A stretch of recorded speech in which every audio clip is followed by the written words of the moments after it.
An icon reborn. A new season begins. Drivers must face off wheel to wheel with only one goal: to be crowned champion. Experience the competition and the glory days of early 80s IndyCar action. Hear the song of 500 horsepower Cosworth engines. Watch as drivers wrestle these ground effects cars into submission. Without electronic driver aids, it creates the perfect combination of man, machine, and speed. The Lionheart Retro Series, presented by HPP Simulation, starts now.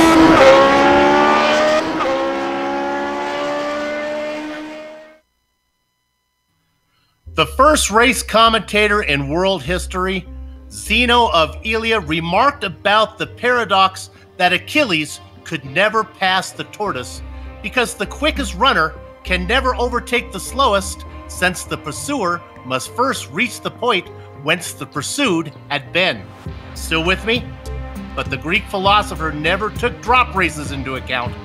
The Lionheart Retro Season 2 schedule reaches the halfway point as Michigan International Speedway plays host to the HPP Simulation 200. A big Wolverine State hello and welcome to the Global SimRacing Channel and the Countdown to Green presented by the Sim Pit.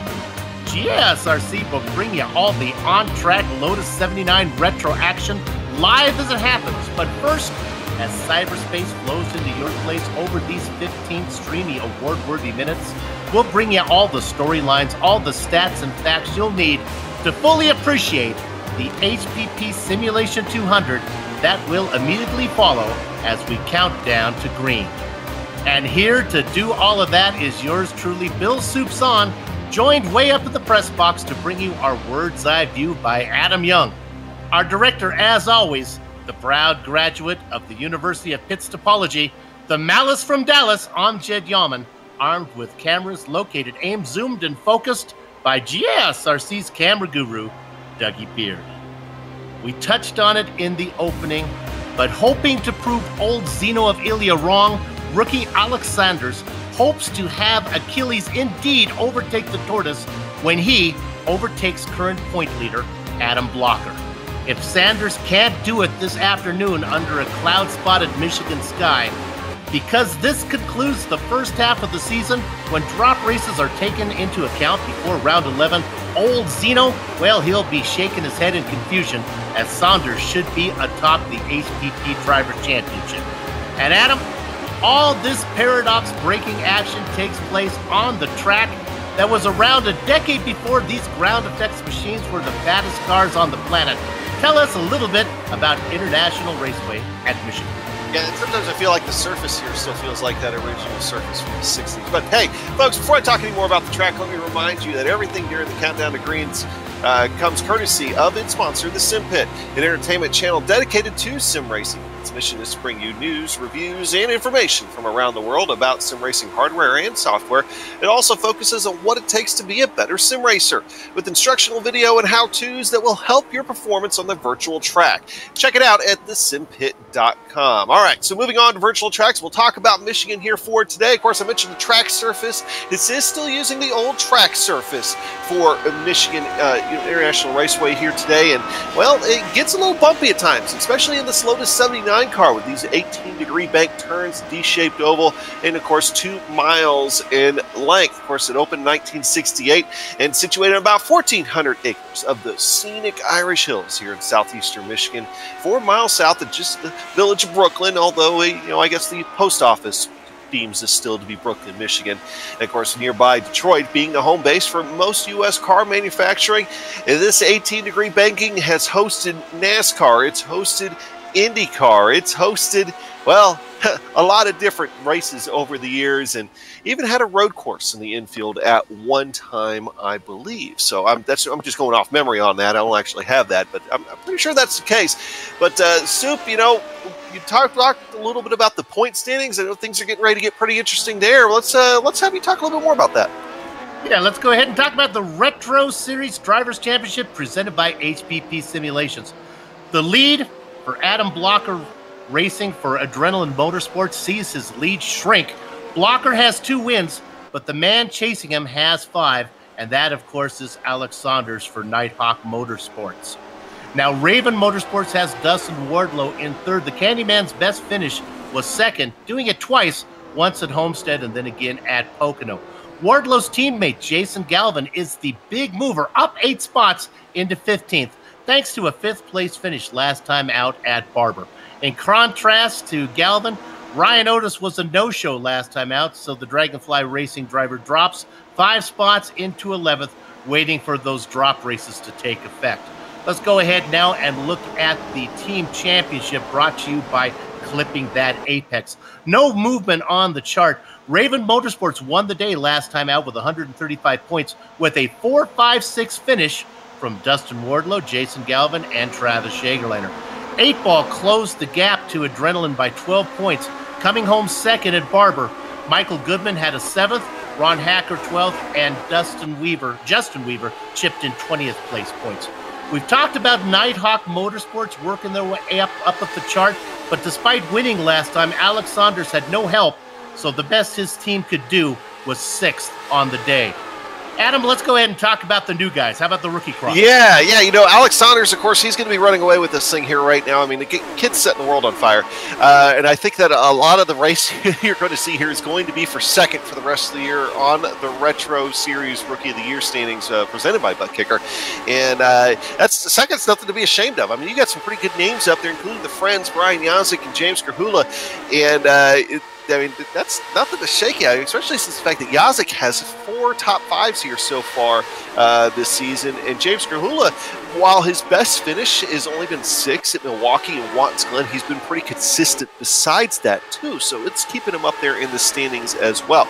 Now, one thing to watch out for here tonight, guys, is that James Krahula has had some connection issues.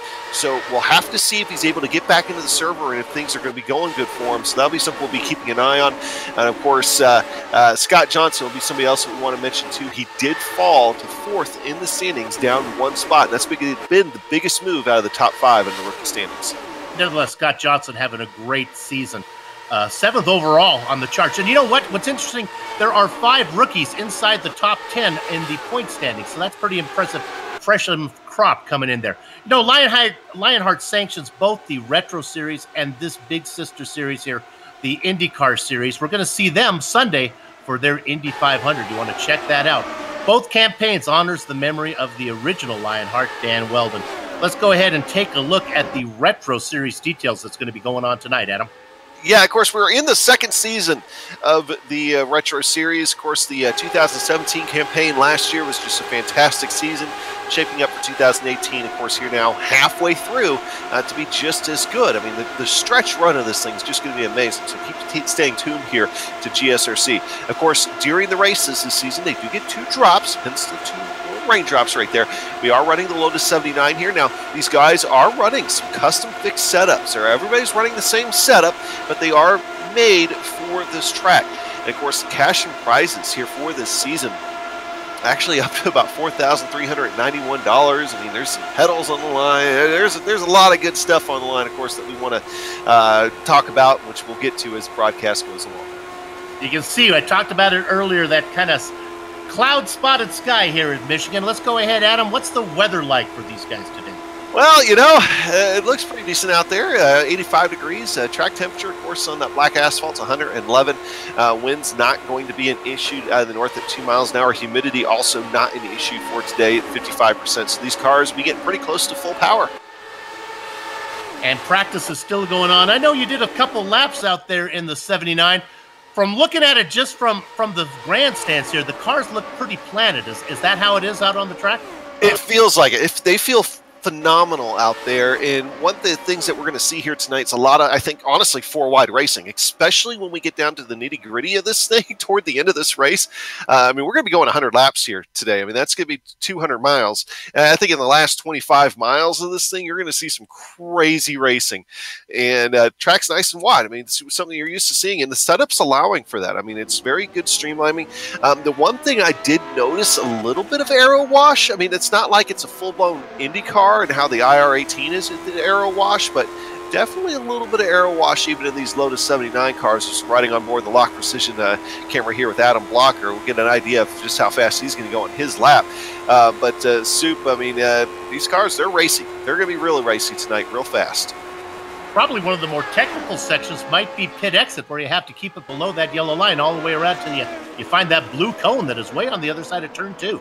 Yeah, we were talking about that. This is going to be the first race. I mean, these guys do have quite a bit of ovals during the season, but this is going to be the first race on a NASCAR oval that these guys have had since iRacing has put in the blend line. Now, Lionheart, we believe, did have the rule where you had to stay below the white line and all that till the backstretch, but now it's an iRacing enforced thing. It's not going to be an admin enforced thing, so they're going to have to mind it. They're going to have to definitely make sure that all 4 wheels stay below that white line going through the corners. All right, well, let's go ahead. Nobody's able to put in their qualifying lap yet. Some tracks qualifying is really important. Some tracks maybe not so much. Adam, I got a hunch that if you're anywhere out there, you got a chance to get to the front. You got a chance, but at the same time, as we mentioned, that these guys are going to be running very close. We've talked amongst ourselves here earlier on before the broadcast started that this is going to be very much the closest thing that these guys have to a super speedway race all year, like in stock cars. I want to be up front. I want to qualify up front. I want to stay up front because chances are the trouble is going to happen behind you. I fully expect, through no fault of anybody's own, I fully expect to be 1 or 2 big ones here for today, and you want to be in front of that. So I think even though everybody in the field has a shot, I think that you'll see the field shuffle, but give yourself the best chance at missing something early. Be up front qualifying. Well, early on, it's Ron Hacker putting in the 37-7, and now he falls down a little bit as some of the big names start to come in. Dan Guerin in with the 37-4 sits on the front. We talked about Dan Guerin all season. Boy, if he didn't have bad luck, he'd have no luck at all. But let's see if he can turn that around today and get a finish that he really deserves. Brandon Limkeman sitting second out there with a 17-4 or 37-4. Yeah, close times. I mean, only a 1,000th of a second right now separating Mark Amuck and Jason Galvin in 4th and 5th, with Jason Galvin just completing his lap. Dan Guerin now putting in a 37.442. And here comes Brian Yazek coming on track. Justin Weaver crosses the line. He puts in a 38.448. That's actually kind of far down on the running order. Here's Alex Saunders, kid that's been setting the world on fire. Let's see what he can do. 38.644, so probably has a little bit more speed there. You just got to find it. If you talk about Alex Saunders, a guy with so much talent, this kind of track really levels the playing field, if I want to switch sports, for all the drivers here. It's a disadvantage for the guys like Saunders who are really quick. Yeah, but, at the same time, this is why you still got to watch out for, like your Brian Yazek in particular, who has a lot of NASCAR super speedway racing experience. We're going to have to watch out for guys like Joe Hassert, Alex Saunders, Jason Galvin. Even some of these guys might find their way further back in the running order at the start, assuming they're able to keep the cars clean and don't get caught up in a mess. You will see the cream still rise to the top, because a lot of this is going to be like chess. I mean, you're not going to be playing to be making that checkmate in the first couple laps. You're going to be playing the long game. You're going to be hoping to make that checkmate on lap 100. So don't be surprised if we see some big names being in the back of the field, but all of a sudden showing up front right at the end of the race. And 28 drivers were able to put in qualifying times. There are, 2 handfuls of drivers that did not. You almost got to figure that they just didn't want to get up in front. They're going to be happy to start from the back, as it would be my guess. Yeah, the reverse strategy of what we were talking about, and that is a strategy sometimes you'll see on super speedway racing, where I know I'm probably going to qualify mid-pack.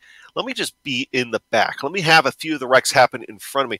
Do not be surprised if we see 1 or 2, groups of cars lagging in the back, kind of taking it easy, going just fast enough to not fall a lap down or something like that. So, we could probably go watch a NASCAR race at Daytona or Talladega, and that might be pretty comparable to what we see here for the first little bit of the race. Well, qualifying's just about done, so the drivers are just about ready to go racing. And when it is time to go racing, nothing beats the feel of a true hydraulic braking system from HPP Simulations, our race sponsor this afternoon. Designed and manufactured in the United States of America on state-of-the-art CNC equipment, HPP's hydraulic pedals and their accessories set the standard for simulation racing. For more information, please visit www.hppsimulation.com.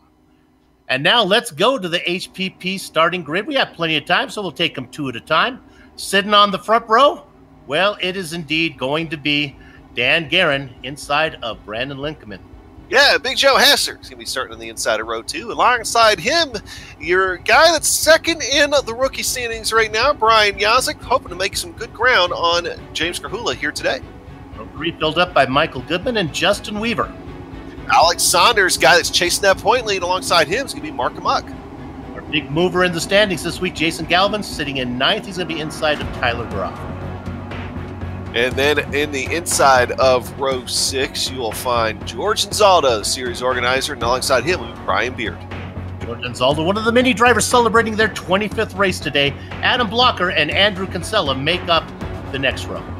And then you'll have Woody Mahan and Joe Branch making up row 8. Ken Hacker in the 17th position inside of Greg West. Travis Jagerliner is in there and inside of row 10, and alongside him will be Chris Lanini. Hidden blackjack, it's Ron Hacker with Bob Mikas in the double duck spot. And then James Brandt is going to be making the 23rd spot. Frank Beezer, 24th. Bart Workman starting in the quarter century mark inside of Vern Hawkins III, I think making his Lionheart debut. Yeah, so nice to have you there, Vern. Hopefully have a good, clean race out there today. Robert Blumen's going to be in 27th. Dustin Wardlow, the Candyman, in 28th position. Jake Wright did not put in a qualifying time. Neither did James Krahula. They sit 29th and 30th. And we did mention some James Krahula's connection problems earlier. It does look like maybe he did get those solved, so we'll be keeping an eye on him. Behind him will be Pierre Daigle and Vincent Bluthal. Back there in that mix as well, Samuel Ryman and George Adams. And then the last car out there, he made his debut last round. That's Aaron Morgan. He had a great, I think he finished about 8th last time out in his series debut. Let's go ahead and look at the onboard cameras real quick. We're going to look at Adam Blocker in the lock precision onboard camera. Next up we have is going to be Jason Galvin in the butt kicker machine. And finally, the third driver that has an onboard camera today that's going to be our Jake Wright, two-time champion in the IndyCar series, racing in the HPP onboard camera. And we'll also have a spotlight driver we're going to look at, and that's Joe Hasser. We'll look at him a little bit later. Okay, this is going to finish up the first half of the second season. They start to get lined up in rows of 2. Adam, you and I both hoping that we can get a nice green flag run in here to start this thing. Yeah, we get a nice green flag run to at least get the thing going, but I have a feeling it's going to be at least crazy, or at least very early on until people kind of get settled down a notch or two. And then I think in the middle part of the race particularly, we're going to see some long green flag runs. These old tires from 1979, they are not going to give up, so don't think tires being a big issue today. Well, we've got out of the nonsense out of the way. Now it's just a matter of getting down to racing, and that's what we're all here for. So the pace car pulls in. Y'all know what you need to do. Gather up the chickens, they come around the cows, because the horses are out of the barn. And Dan Guerin leads the stampede down into the first corner. Brandon Limpkeman, he's in the middle, but they're coming on all sides.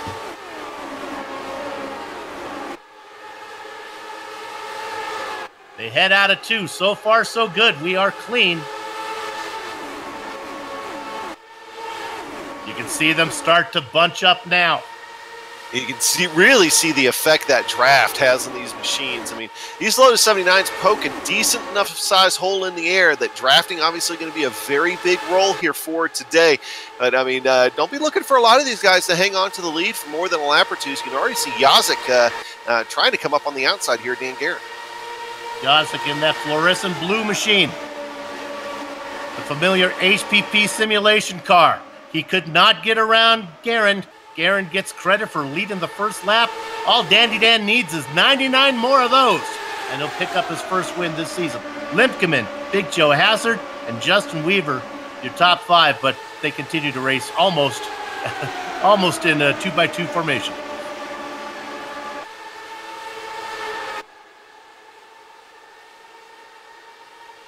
Guy really on the back, Alex Saunders in 8th. racing back there in that beautiful black machine. Man, that looks good. He's on the low side. Let me correct myself. He is in car number 13. And it's not blue. Now that it comes out of the shadows, this looks like a navy blue. That's a beautiful Nighthawk machine, that 13 car. On the top side, in a black car, 26, that's Tyler Galvin, or Tyler Graff making a move. What I really find interesting here so far is you really only have a couple of cars that are really trying to make that stay on that inside line. That outside line's really trying to get going. Talk about lines. They are 3 wide back there in that 8th position. Now they get it sorted out. Jason Galvin moves up into 6th. Adam, the field, it goes all the way back, maybe 21st position back to Ron Hacker. And then I don't even think the guys that are back there in the very back are all that worried. Nah, they're just hanging out. They just want to make sure that if anything happens with these guys racing up front here, that they've got enough time to get their cars stopped and stay out of it. Let's quickly, while the action is so exciting up front, but it's going to be that way the whole time. Let's go back to 27th position, show you some of these sandbaggers. George Adams, the Candyman, Dustin Wardlow back here, Jake Wright, James Gerhula, the newcomer Aaron Morden, Robert Bluen in there, as well as Samuel Ryman back in 33rd. Just watching everything happen in front of them. That all sounds good, but they got to be careful. If these guys get settled down and we have a long green flag run, they may not have a chance to get up there.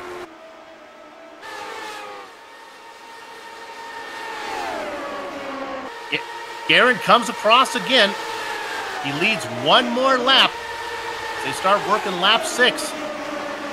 Dandy Dan on the low side again, not worried about using up those hard tires that was on this machine. You saw Brandon Limkeman kind of drop down, kind of like to that midline there, and I think it was Michael Goodman kind of reacted to it and actually going to lose a few spots here because I think he just kind of killed his momentum. And we were talking, oh, big wreck back there. Saw a red car, not sure who that is, but he went upside down. It is Andrew Havakech Kinsella. Also a car bouncing is George Anzaldo. That is no way to celebrate your silver anniversary.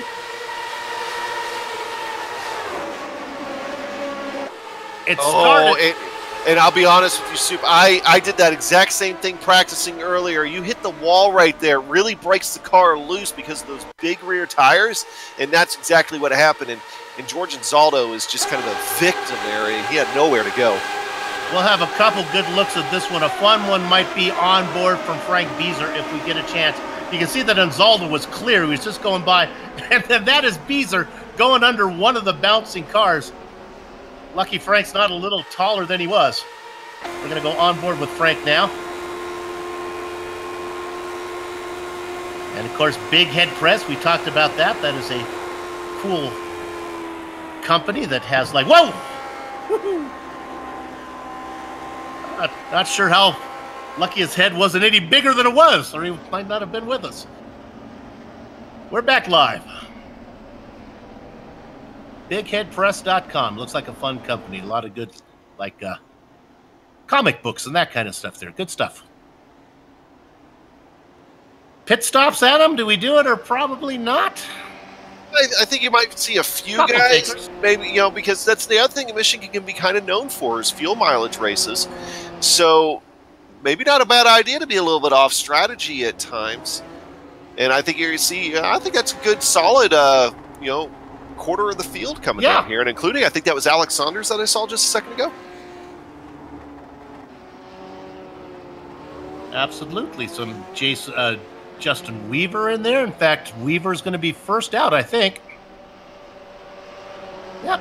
Weaver, Goodman, Blocker. Oh, Adam Blocker. Jaegerliner.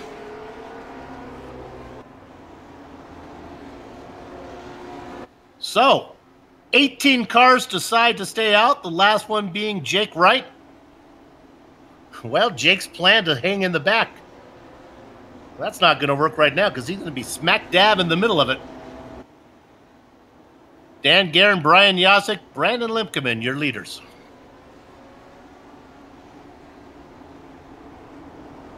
And you know, we have a lot of great sponsors here on the Lionheart series. One of them, of course, is Butt Kicker. Let's go ahead and tell you a little bit about Butt Kicker right now. They are, of course, a sim racing. If you're looking to add a sim racing, looking to add that missing driver to car connection, bringing more realism to your session, Butt Kicker products are the way to go. Butt Kickers move. Now, you know this. We've told you about it so many times. Actual mass producing a, say it with me, boys and girls, haptic immersion that's powerful and accurate. See all the family of Butt Kicker products at thebuttkicker.com. Use this promo code LION20 to get not 5, not 10, not 15, but 20% off your order. Somebody who will not be using their Butt Kicker product anymore will be Andrew Kinsella and George Anzaldo. No fast repairs here in the Lionheart League. Their race is over.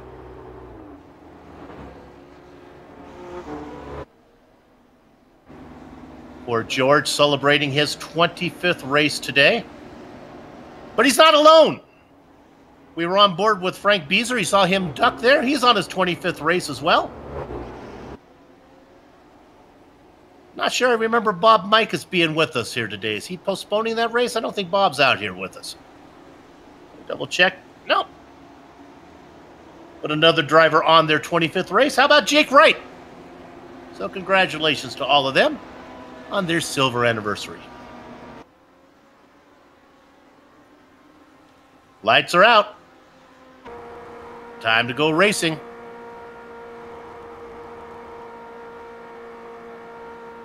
Waiting for the pace car to pull in. It's Dan Guerin, Brian Yazik in the blue car, Brandon Limkeman back there in third. Pace car is in. Guerin waits, and he's on the throttle. And Alita McCloss working lap number 10. Adam, let's see if a single file restart changes it up a little bit. Let's see if the guys are a little more tame this time. A nice little gap from fourth as Joe Branch working now on Saunders. A nice battle for fourth back there.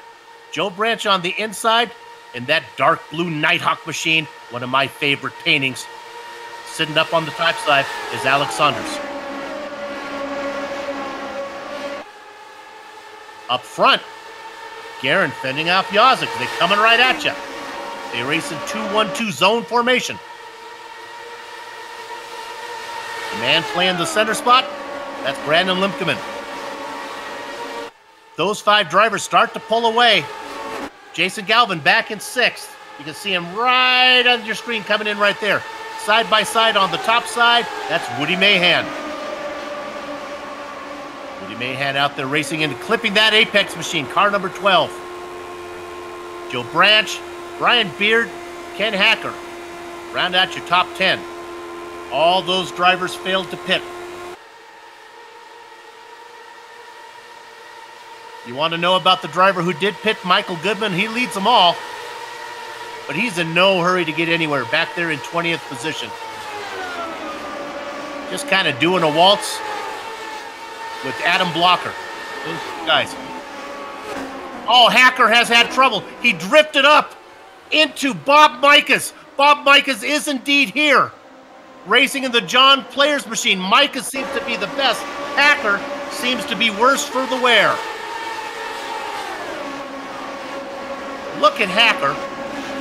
You see him down there, and then I don't see he saw Mikas making a run on the outside.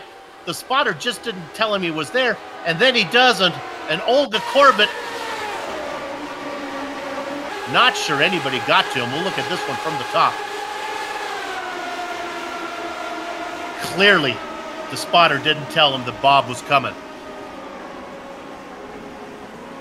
Everybody seems to get around the car that was pirouetting down the straightaway. We're right on board with Bob Mikas. He's got a good run, and then it just strips up. Poor Bob. Yeah, Mikas put it in the wall too. That's going to leave a mark.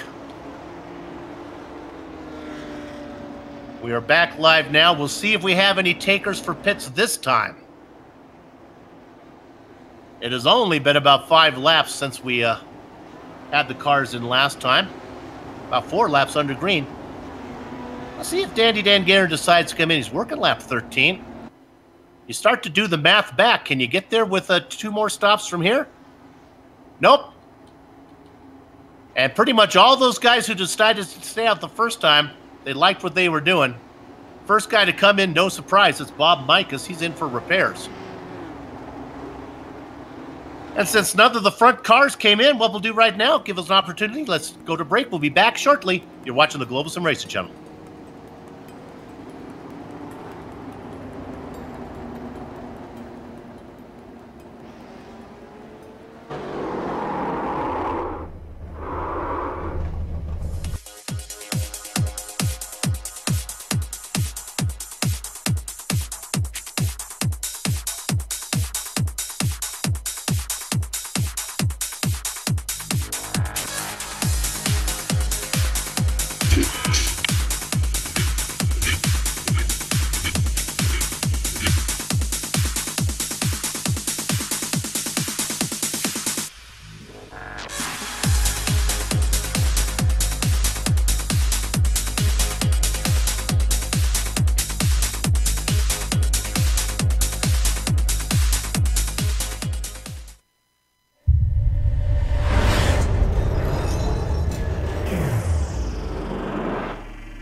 The Sim Pit is an entertainment channel dedicated to the world of simulated motorsports. The Sim Pit is a leader in providing the sim racing community with news, reviews, interviews, DIY pieces, and instructional videos to make sim racing a better experience for all. Check us out at thesimpit.com or go to YouTube and just search for The Sim Pit.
Sanctioned by the Lionheart Racing League, welcome back to the HPP Simulation 200 for Michigan Speedway, round 9 on the 218 Retro Series schedule.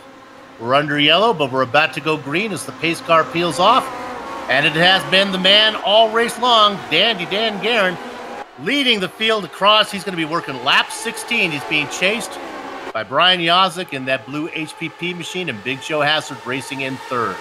Yeah, that was a much bigger jump than what Dan Guerin got there on that last restart, and that's not going to bode well for him. It's already Brian Yazik climbing up his rear wing, and he's got Big Joe Hassard in tow. In fact, Brian Yazik says, man, forget that. I'm going to go to the inside. Joe Hassard goes to the outside. We're going 3 wide for the lead. First time we have a new leader. Well, he's leading now. He's not officially the leader yet, because Guerin may have something to say about that. Out of 4, he's got a good run. This will be a good indication of what to expect at the end of the race. Yes, and sure enough, Dan Guerin gets there again first. Working that middle line. Adam, you were out there. Is there a preference? Is there a difference racing high, racing low? wherever the air wants to take you. You know, Wow.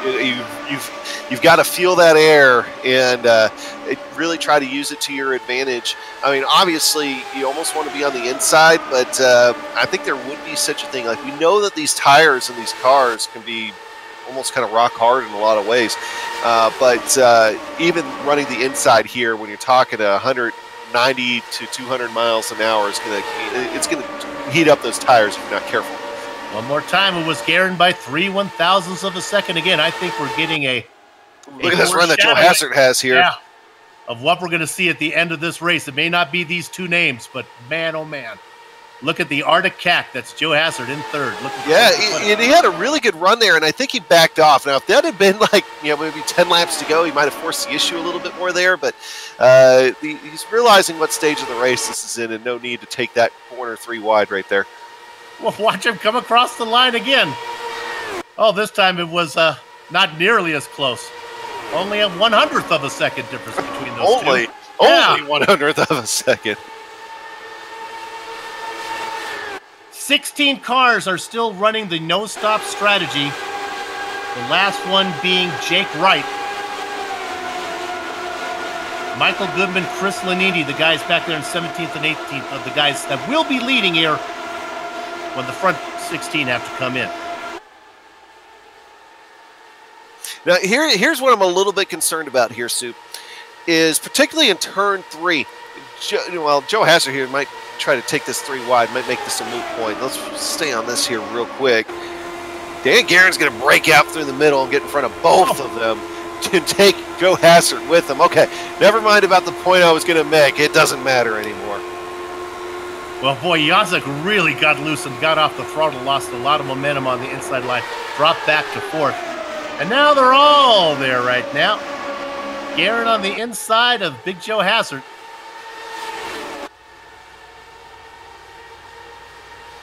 And they come across. Guerin leads one more time. The guy who likes the top side, look way up there. That is Alex Saunders, racing in third in the Midnight Blue Nighthawk machine.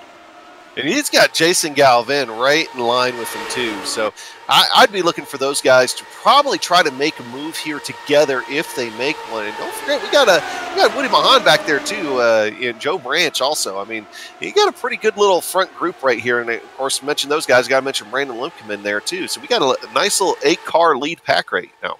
Mahan is that red car sitting inside of row 3. And then, as Adam talked about, on the top side of row 4, that's Limpcom.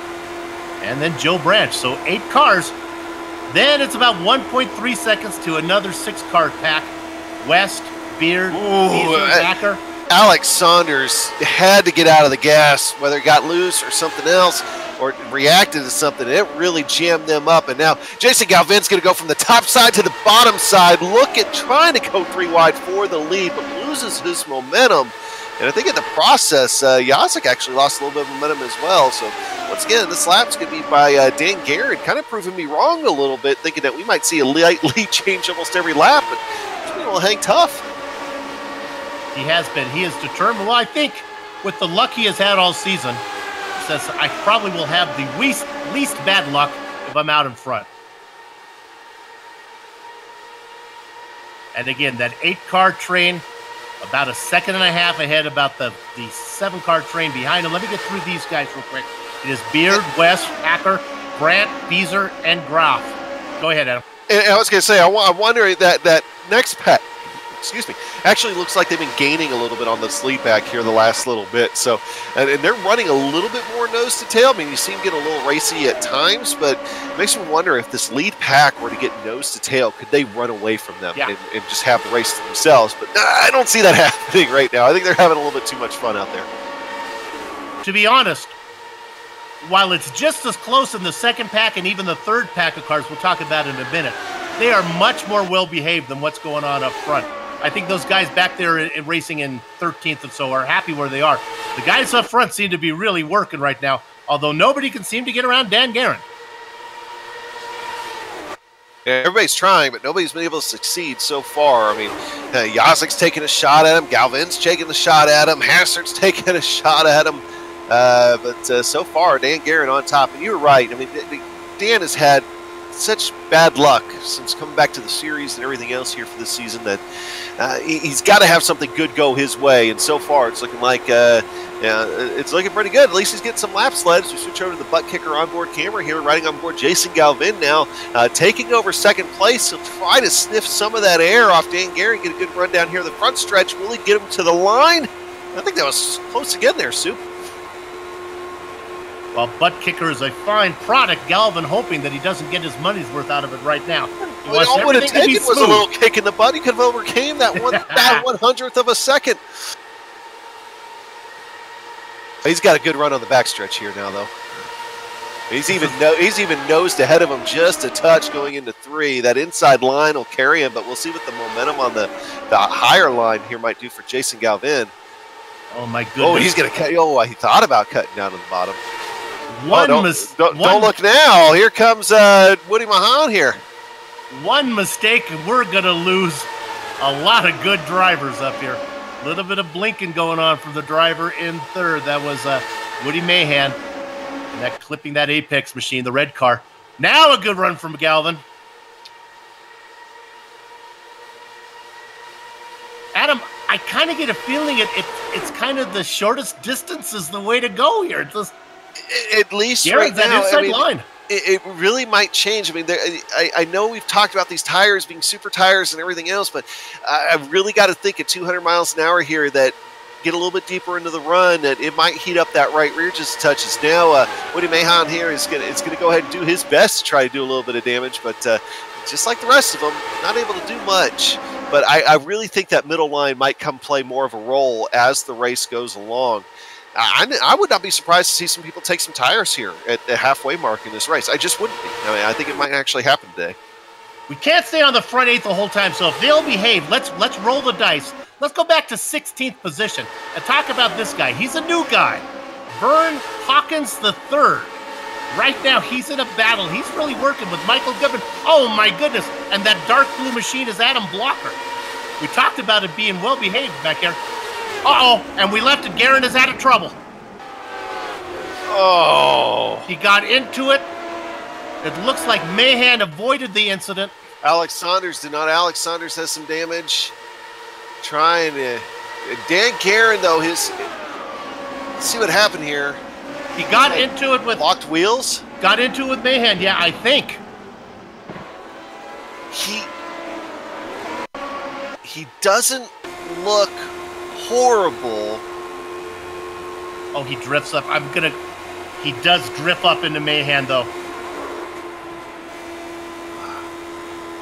And then Saunders was behind him and had nowhere to go. Yeah. All right, so the cars that I see that have some damage out of that, Jason Galvin did tweak his wing just a little bit. Woody Mahan with a little bit of side pod damage. Riding on board Alex Saunders. Alex Saunders, he will catch a little bit of the wing. He'll go for a slide. One more from above. I've got to say, though, Soup, that at least so far, the cars that I'm seeing, they don't look to have significant damage. If we were back at Milwaukee there a few weeks ago. Now, at Michigan, it might be a little bit of a different story, especially now that I'm looking at Dan Guerin, and now some left side pod damage is showing up on his car, too. So, I'd be very interested to see if Dan Guerin's going to be able to maintain speed. Well, we asked him to behave while we went back to look at some of the field, and they didn't listen to us. But here's the good news. None of the cars hit the wall. It was all just car-to-car slight damage. I think suspension-wise, I think they're all fine because it was very light contact at that. But aero is such a thing here, obviously. And even looking at Woody Mahan here, he even has a little bit of rear wing damage showing up now, too. So we'll see what he does here on his pit stop, as here comes the entire field almost. Most of them, all those cars that took the early stop, well, they're all decided to come in again. There's 3 that did not. The Candyman, Dustin Wardle, is going to stay out. Bart Workman and Robert Bluen looks to be the only guys that are going to remain out there. And I think that's a good move on Dustin Wardlow. I mean, Dustin obviously has a lot of speed. I mean, just look at where he's sitting at in the points. But it'd be interesting to see now, if being on a different pit stop strategy, how it plays out for him. 17 laps on these tires will give us a chance to get an idea of what really is going on. And just like that, Soup, even though this is our third caution, we're already almost a third of the way through this race. Yeah, absolutely. So the 3 cars out there in front right now. Dustin Wardlow out there in the 29, Bart Workman in the 09 machine, and Robert Bluen. Give an opportunity to talk about one of our sponsors here today. Let's go ahead and talk about Lock Precision. They are, this is the second year that Lionheart IndyCar has been coming to Michigan. But for over 30 years, the name Lock Precision has been synonymous with mid to high-powered rocketry. Lock Precision manufactures a full line of high-quality precision-fit components to meet your building, repairing, and customizing needs. For more information, please visit lockprecision.com. And remember, fly hard, fly safe, fly lock. Just countless places for you to shop for people here. Clipping that apex, plasma tracks, Lock Precision. My gosh. And we're seeing Robert Bluen in that Dragonfly racing machine come down pit road a little bit later than everybody else. This very well, being Michigan, could be a strategy play. Maybe trying to get a little bit of that fuel. So that leaves a duet of Cinderellas out there, Justin Wardlow and Bart Workman. And the lights are off on the pace car, so we'll be going to green here this time by. Let me put another dollar in the jar. It is Dustin Wardlow. Wait, did you just say Justin? Yes, I think I did.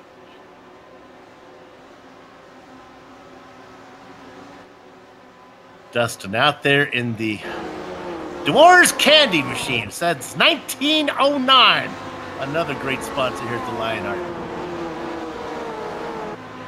All right, we're lurking lap 32. We'll be working lap 33. I can do the math. That's almost 1/3 of the way finished. That's what Adam was just talking about. And Dan Guerin and Alex Saunders also pitted late. He's coming back onto the track as well. He'll be lagging behind the rest of the field, so we'll have to see what he can do. But we're back green, Soup.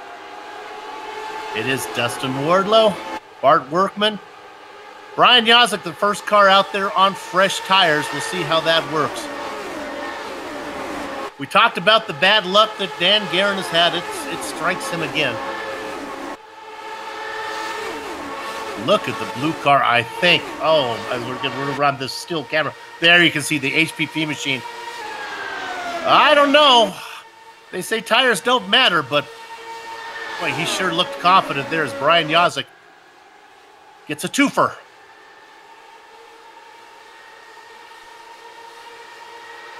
And Yazek will be the leader. I'm sorry. At Michigan, 200 miles an hour, old track surface, I think they matter today. I got to think so. Nevertheless, Wardlow doing a good job of hanging in there, as is Workman. Branch and Joe Hazard back in 4th and 5th.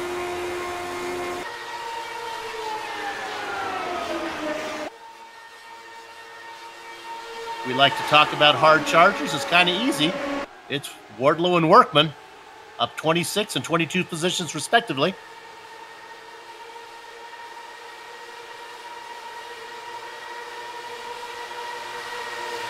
Five-car battle up front. Along with the two hard chargers, Brian Yazek, Joe Branch, and Joe Hazard. It's about a second back. Can we afford to go back and look at the driver in 6th? Come on, we're going to leave the leaders here. We're going to look at Greg West. Lincoln on the top, Mahan below. Now, Mahan was involved with that Guerin incident, but Adam, Mahan's car looks pretty good. A little bit of a, you can see the rear wing is bent up a little bit. Yeah, it's not terrible. I mean, he definitely got away a little bit better than what Dan Guerin and Alex Saunders did, which, by the way, do not be surprised when we see Alex Saunders get lapped here in a few laps. I mean, he's almost on the same straightaway as the leaders, just not able to be up to speed. Same with Dan Guerin. But the racing up front now, I mean, It's getting tight again here, Soup. Might get exciting once more. Yazik diving underneath Wardlow here, and Hassert now on the tail end of that. Hassert's looking racy, and that second pack is second larger pack. They're starting to be a little bit able to catch up, and Greg Wesley, that next group. Yeah, it's a different racing formation than the lead pack. The lead pack is in a bunch. The next train is all single file for the most part. A little bit of side-by-side going on back there as Tyler Graff gets underneath Adam Blocker. But for the most part, they're single file. It includes Michael Goodman, Brian Beard.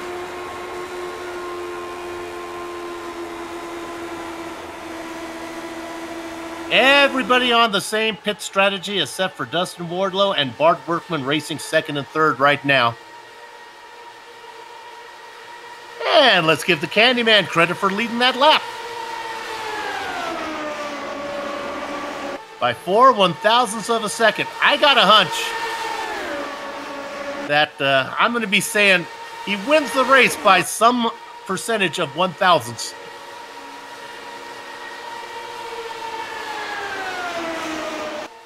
And sure enough, as Adam talked about, that second pack, well, they're there now. Greg West running in fifth.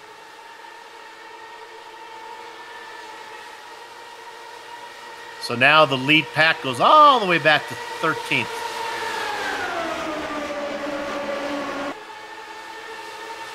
That is Brian Beard. Can we go to 14th real quick? How about this? Ron Hacker. Want to make sure that's the same. How many hackers are out there? Was a Ken Hacker involved in it, or was Ron? I don't know. Yeah, Ron. It was Ron Hacker in the early one. We want to make sure it wasn't Ken. Doing really well. I think Ken Hacker is the one that's disconnected. So I'm wondering. Oh, was it Ken? Yeah, okay, yeah, I got my hackers confused.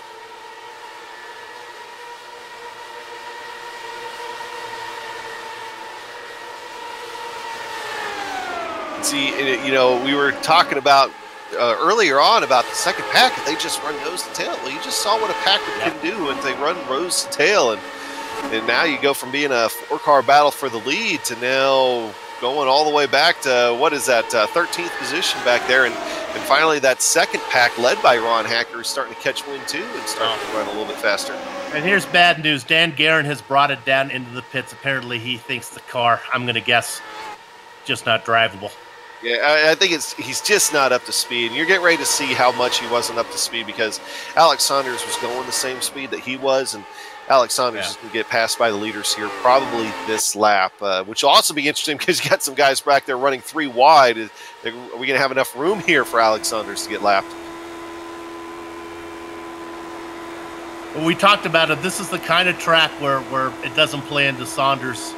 It's such a crapshoot here, and he just got he rolled snake eyes. Ooh, no, Hassert drifted way high there, and I think it almost caught James Brandt off guard. Caution of the speedway.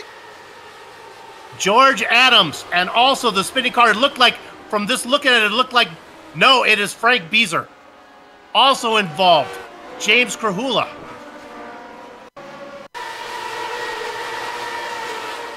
Three cars, Adams, Krahula, and Beezer. Krahula's in that fluorescent colored car on the bottom. He had a hard hit there into the wall. His day's definitely going to be done. And with Yazik having a good day, he's going to lose a lot of ground in the rookie standings. That started with the red car. That was Adams got into it with the black car of Beezer. And then that James Krahula had nowhere to put his thumbs up, cancer down machine.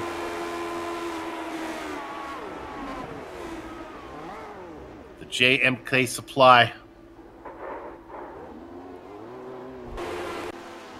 They were running back. They were running farther back in the pack. There's no place to be safe. With that said, Wardlow and Workman coming in, as are quite a few others.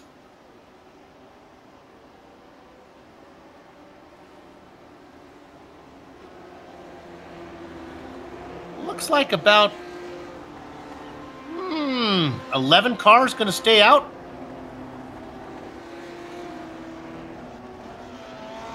So for Wardlow and Workman, that's going to work pretty well for him. There's going to move them up the standings a little bit from where they were before the pit stop. They stay out there, got to the front, get good track position.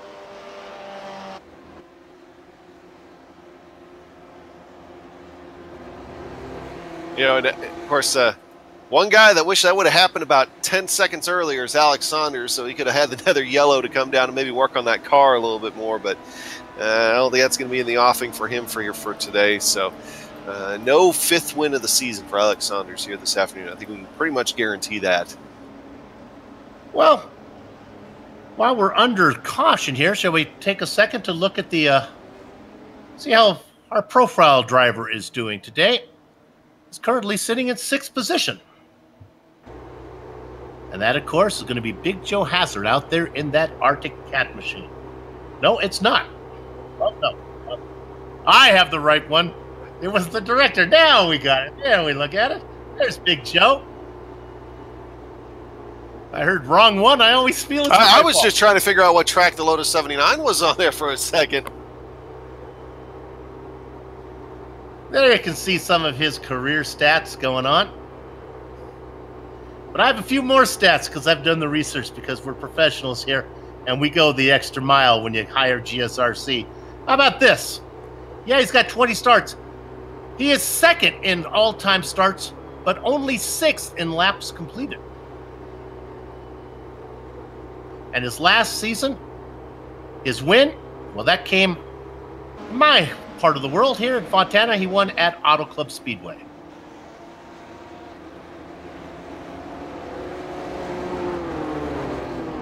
While I go the extra mile, I would like to point out that 2nd in starts, but only 6th in lap completed. That doesn't apply to Joe Hazard. That was for last week, whoever our profile driver was there. I do have one stat, though, for you. That is, now this is interesting. If you're into, what do they call that, Adam? Now in baseball, the stats is like cybernetics or whatever that's called there for the. I don't think that's the right word. Okay, whatever that's, maybe that's a diet. Well, here's some information. Got a cyborg coming out. I like the Terminator coming out of turn 3 right now. All right, here we go. They're coming back to green. Hazard, 10th in most miles raced, 8th in most incidents. So there's a little bit. You do the math on that one. I got the Terminator theme stuck in my head.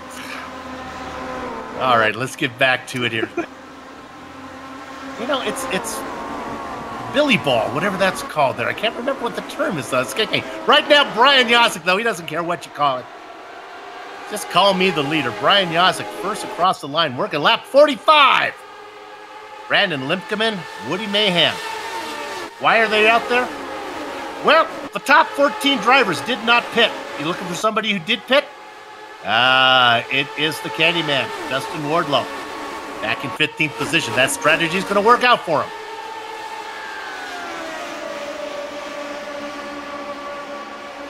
Everybody starts to do the math now. Oh, my goodness, it's almost touching. It's a battle for second. Limpkeman and Mahan Lowe, they almost got together. And Greg West just having to take evasive action there for a little bit. How about Greg West? I mean, he led that charge up with that second pack a little while ago, and now looking and fighting top 5. Another one in that Nighthawk machine. Here comes a run from the, oh, look at this black car with the rainbow on the side of it. Coming down row, it is James Brandt. He gets 1, 2, 3 cars, move him up into second. And he had intentions on the lead, I think, but Yosick's going to shut him down here. And Greg West thought about taking that 4 wide there, too, for a moment. He might here on the front straightaway. We'll see. I'll tell you, these guys don't have the dance steps down like the early leaders did. There's a lot of weaving left and right going on from these guys. It has taken my breath away. Having to check up, that was Greg West. Now on the Joe top Hazard side. making that charge, yeah. Our spotlighted driver in the 11 machine. I think first through 10th place right now has a chance of leading this thing when we hit the halfway mark here in about 2 laps. There are cars watching. My gosh, yes. James Brandt made me a little nervous right there. He was having to react to what was going on in front of him, though. But We know there are other cars in the race, but right now we got to focus up here. You do enough of these, you get a sense when something's going to happen. I just don't like the way these guys are racing. Neither does Big Joe Hassard, as he says, let me out of that mess. Let me up here and race with the guy that I've raced with many times. Brian Yosick, I'm safe with him. Greg West, James Brandt, maybe not the case.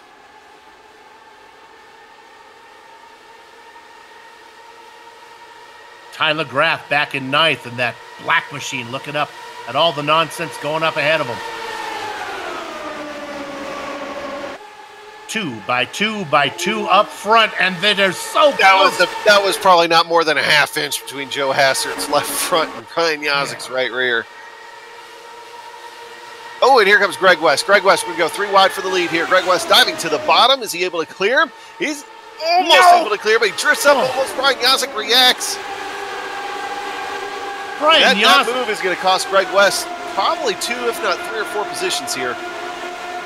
Yosick could see West start to drift up into him, but he had nowhere to go because he had Hassard on his right.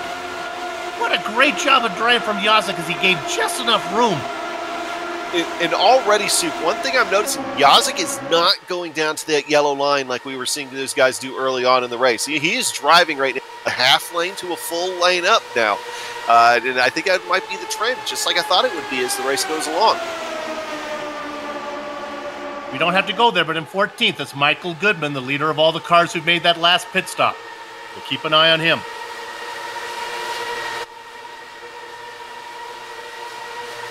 Hassard on the outside. Yosick on the inside. Greg West looking for a direction he can put his car. Yeah, I think the one thing he already learned that he doesn't want to do is dive it in there like he did last time. I mean, that's just going to kill his momentum. I do not look for him to do that again here right away. Boy, and again, he looks like he has to check up a bit as he drops back. That might be some of that aero wash that I was talking about during the pre-race show. I mean, there is a little bit in these cars. You do feel the aero wash just a touch, and I think that's maybe what Greg West felt there, and he felt like he had to get out of the gas just a touch. But you can see that draft already sucking it right back up, being up contention there. Yeah, well, that Woody Mahan had West's gearbox getting bigger in his windscreen there. Now Mahan back in 7th position, stays on the outside. Hey, here's a guy we haven't talked about yet. Adam Blocker up there now in the top 5. He was kind of being a little bit silent there for a little bit. Well, he qualified 13th, and then he was one of the early takers on that very first pit stop that put him back out of the mix. So now he's back. Let's go on board with Jake Wright in our HPP simulation onboard camera.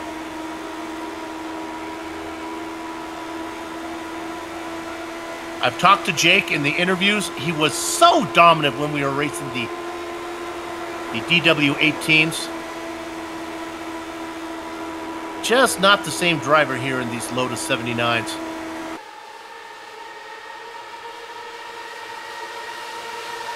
Side by side across the line. That time the inside line is the winner. Brian Yosick by 6/1000ths of a second. Blocker, remembers, got to be feeling good. He knows that Saunders has had issues. The chance for him to open it up a little bit on his nearest rival in the point standings.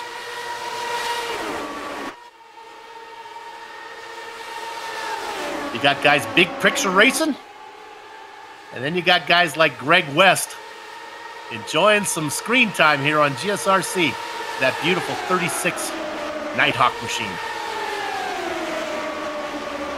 Greg West has had himself a few good runs here this season, and you know he's always been quiet in those races right up until the very end. Then all of a sudden it's like, hey, here's Greg West. Not today. He's definitely, you're right. He's getting himself some good screen time. He's going to go ahead and try to go back 3 wide again here for the lead. So he has a little bit better angle this next time by. See if he loses any momentum. Yosick might be able to fight back a little bit, but Greg West this time carries that momentum a little bit more. Gets below that. I think might have upset his car just a touch, but will he lead the line? Ooh, 15/1000ths of a second off leading that lap.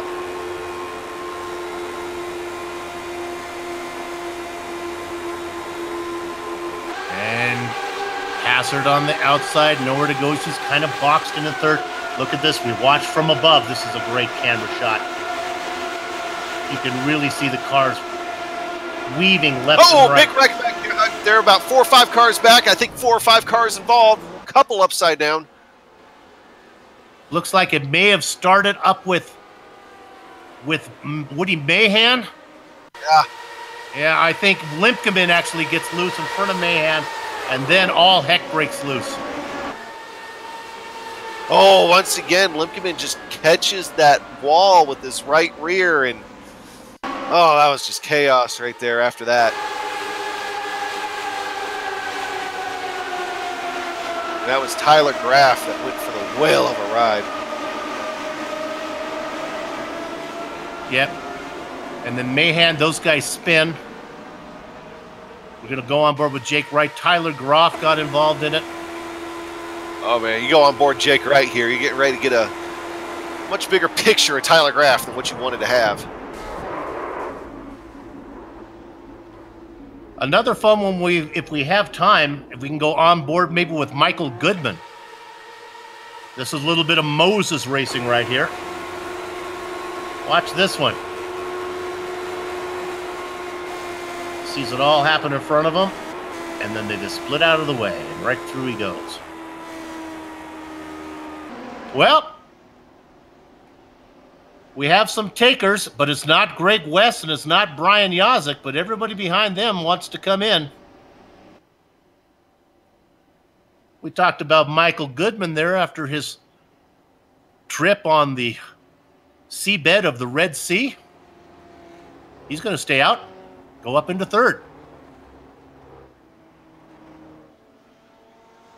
Remember Dustin Wardlow up front for a while?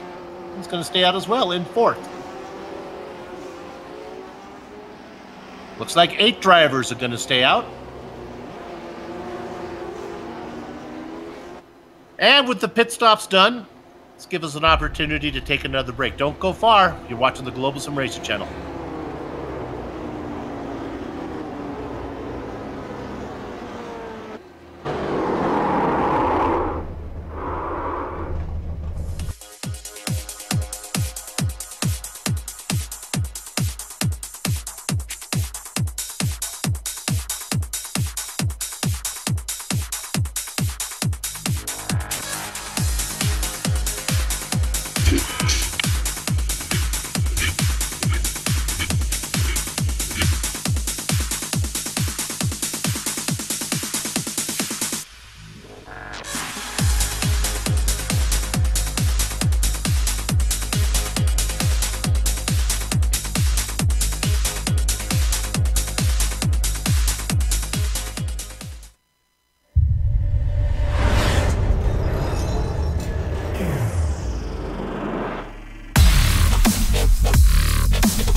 The Sim Pit is an entertainment channel dedicated to the world of simulated motorsports. The Sim Pit is a leader in providing the sim racing community with news, reviews, interviews, DIY pieces, and instructional videos to make sim racing a better experience for all. Check us out at thesimpit.com or go to YouTube and just search for The Sim Pit.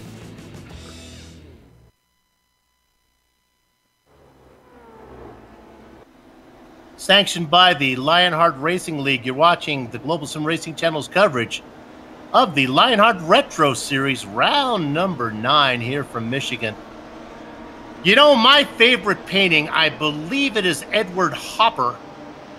It's called the Nighthawk.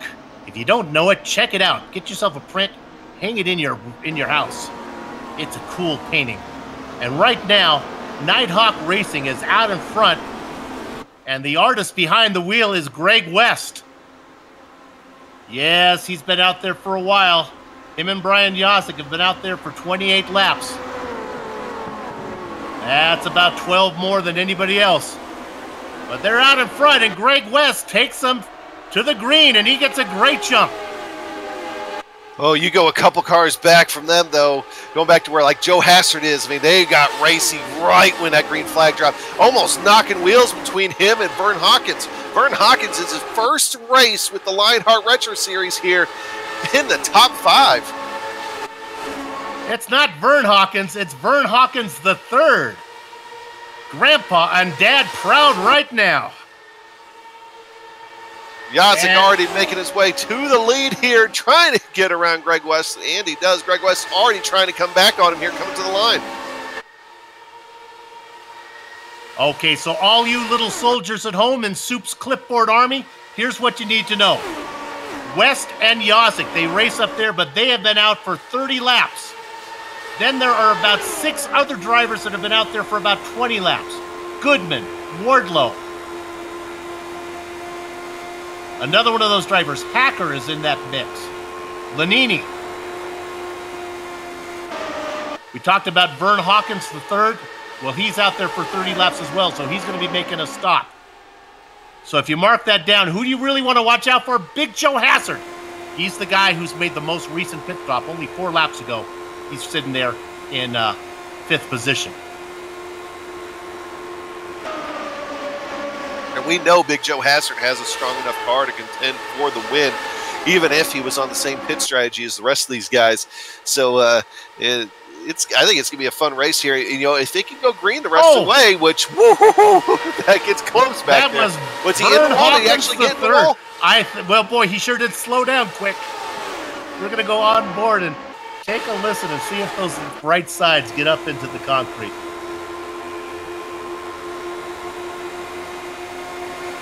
Nope. Nope, I don't think so. Maybe got into Hacker. Ron Hacker sits in 5th, getting around Joe Hassard. Going down to the inside, coming at you. That is Vern Hawkins III. Almost feels like a name like that. He's racing with a martini in the car.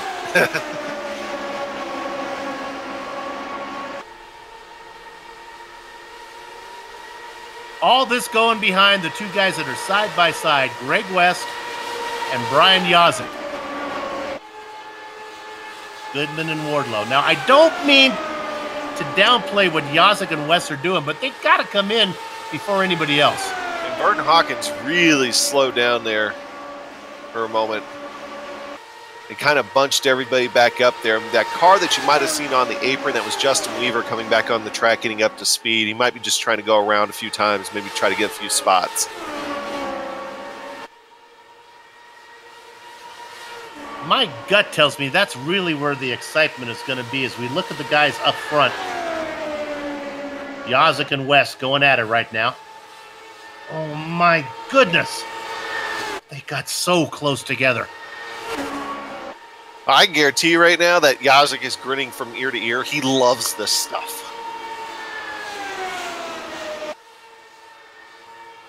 They continue to race side by side, and they've been like this, well, since we've gone back to green.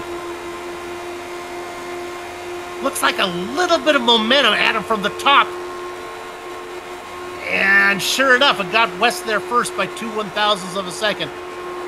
That would be about 5 inches.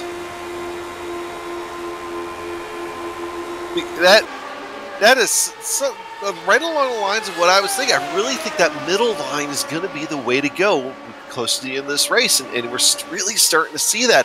As Yazik's having a real hard time, that's why he's kind of drifted up a little bit. You see him right there. He is not going back down to the bottom. If he can control where he can put his car, he's not going right down to the bottom.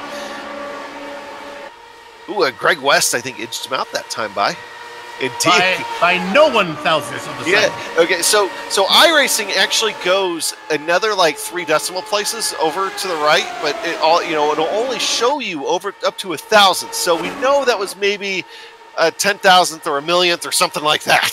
So that was the difference on that one.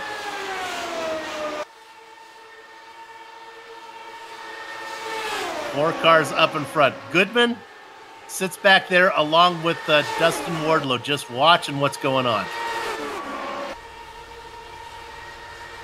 What you can do be noted, like Adam talked about, which line, and it seems to be the middle one. But unfortunately, that bottom line is going to be open, and somebody's going to dive it down in there because it's just too tempting not to try.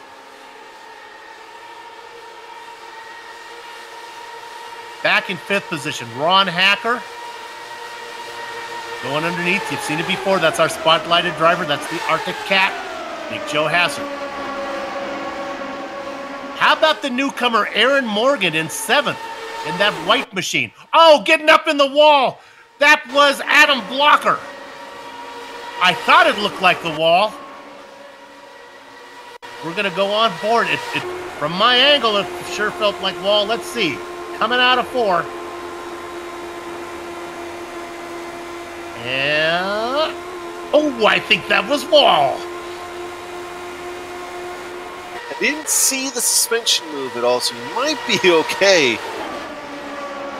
And he's certainly, he's still hanging on there, so. Thought he was in Darlington. Yeah, you don't want to put too many black stripes on a wall in these cars. I mean, you can, but... let's go ahead and take this opportunity to give some love to drivers we haven't talked much about. 13th position, Chris Lanini, having a nice run, up 7 spots. Chris did put in a qualifying time. How about just ahead of him? I know this guy, Samuel Ryman.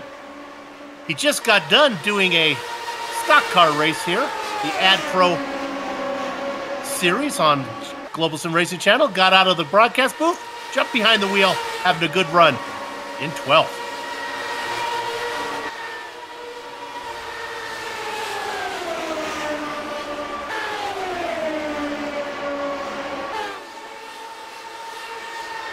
Up front, those 4 cars still race in the same position they have been. Yazik on the inside, West on the outside. Goodman and Wardlow looking on.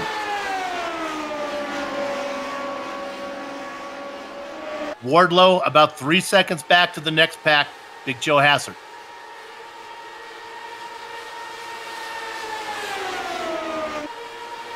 Oh, and we've had Hawkins. Is it? Oh, he's pitting. Now he's on the same strategy with Yazik and West. Cars go up on the jack. Oh my, that looked like, is that the car of West? It looks sure like it from here. Man, they got close together, and they're coming down. They're coming down. Here they come. Get it sorted out, boys. Ooh, coming in hot. Wardlow coming with him. I'm trying to see. I'm not sure he got it down. Okay, Yazik, if he got it down, it was close. The pit road speed limit here, by the way, today is 55 miles per hour. Anybody know Eric Carmen? Let's look at the driver in first. Kind of a one-hit wonder. Singing all by myself. Right now, Michael Goodman can relate to that. He's lost all of his friends.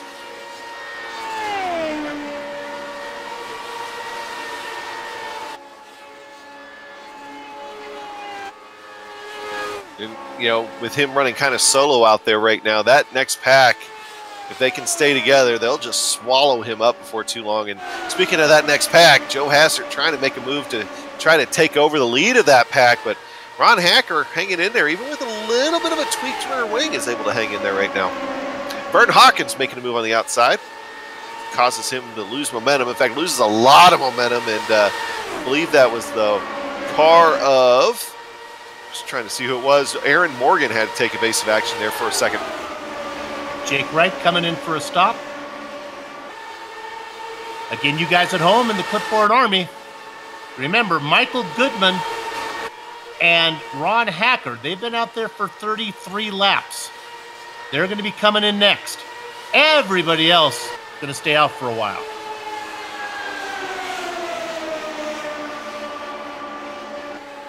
Let's give you the interval. Goodman back to Ron Hacker, 3.2 seconds. And Hacker is being attacked on all sides. The clown is Adam Blocker. The Joker is Big Joe Hazard. Now they get it sorted out.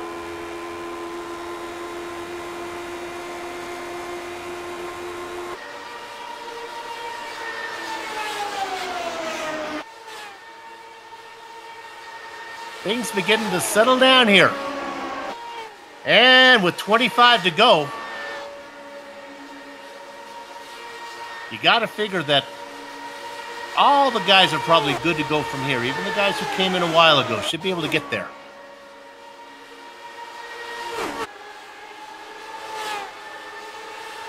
So while we're looking at Blocker and Hacker up front here, and of course Goodman leading them all, you can't forget about Yazik and Wardlow and Greg West. Remember those guys came in? Well, right now Greg West is leading that group. And if you look at it, Greg West got a considerable lead. Greg West in 17th. I want to make sure I got this right.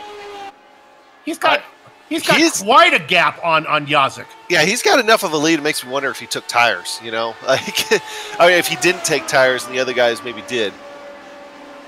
His stop, 29.3 seconds. Yazik's 31. 30 seconds for Wardlow. That was from cone to cone, of course. The stops are only about 6 or 7 seconds only.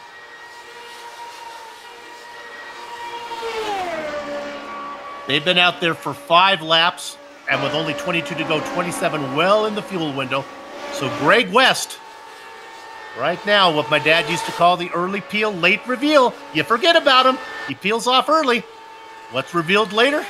He's your leader. But right now, he's got to worry about staying on the lead lap. Because Michael Goodman's a-coming. Michael Goodman actually, like, doing fantastic on his own. No draft help, no other help whatsoever. And he's running consistently faster than all the cars in that next pack. If that next pack, they want to do anything with him, they've got to get in line, continue to run it in line instead of trying to dice like they are.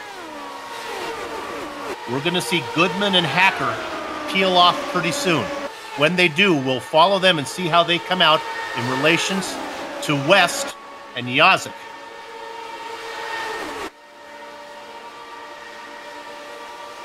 West in 17th position, 1.5 seconds ahead of Yazik, who's racing side by side with Wardlow. Let's go back to 19th real quick, Director. This is kind of fun. This is Yazik and Wardlow in a side-by-side battle. This is something we pride ourselves here on GSRC. This is an important battle for 18th position. It could be a battle for the win. They continue to race side by side. Not sure if that's the fastest way around, Adam.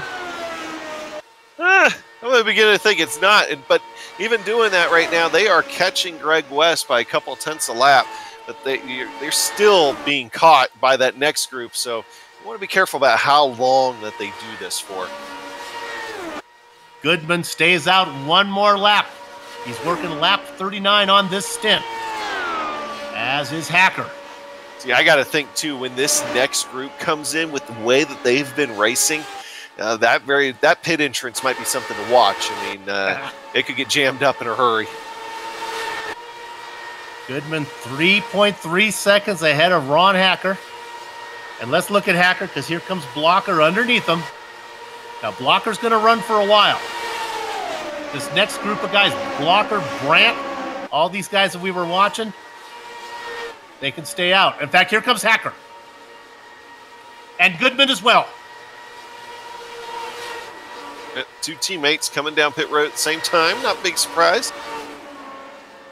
West is on the back straight.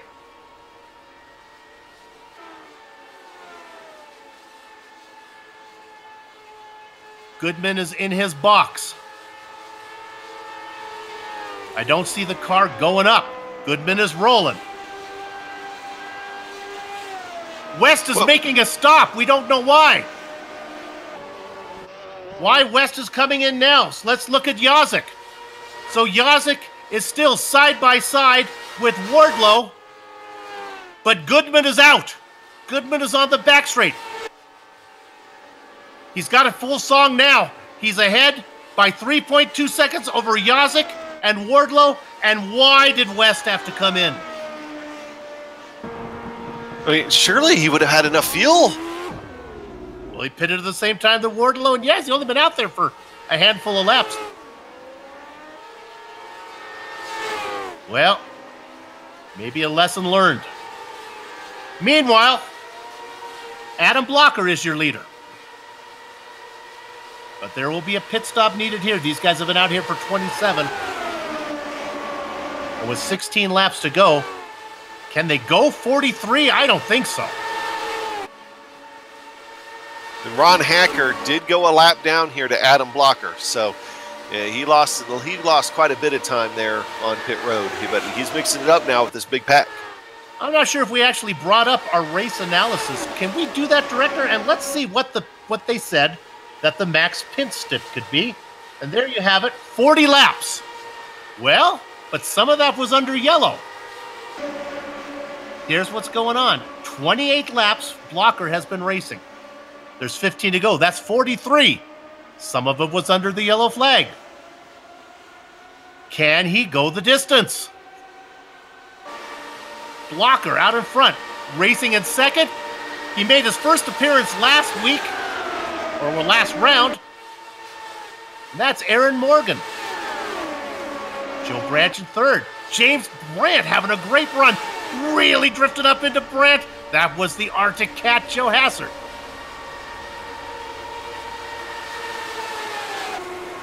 I can hear the English accent in the back of my mind right now. Don't forget about me, Soup. I see you, Sam. Sam Ryman in sixth. Sam is actually in a good spot in sixth position right now, I think, too. Because if that pit window is 40 some odd laps, they've had a few under caution, he's just been riding back there in the draft. He's probably been able to save a little bit more compared to the rest of these guys because he also hasn't been as racy. So Samuel Ryman very well could be sitting in the cat's bird seat if they try to push it here all the way to the end of the race. And the way this is going, it could easily go green the rest of the way. 13 laps to go. That's an unlucky number. Let's hope we get through this one.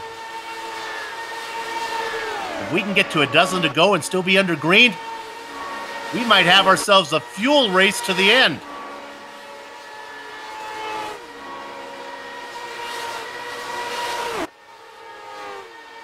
So with that in mind, who's the guys that we know can go there?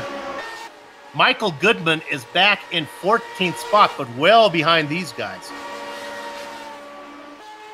Goodman 27 seconds behind the leaders.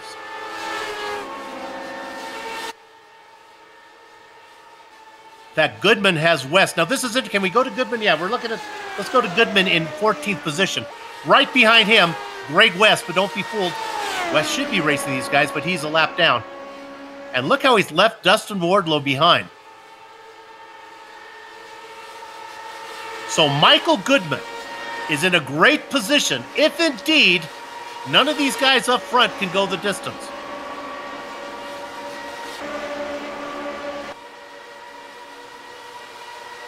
Somebody's going to try, though.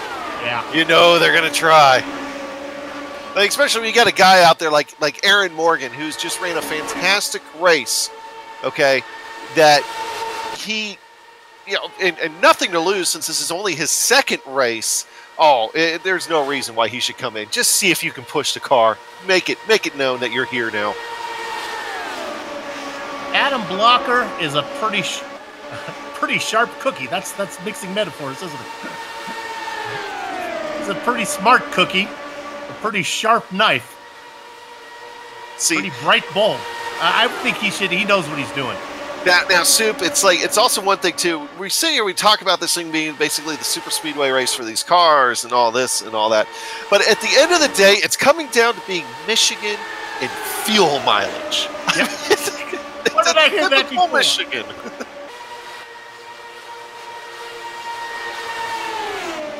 Carolina Tiger Rescue. That's what it says on Aaron Morgan's machine.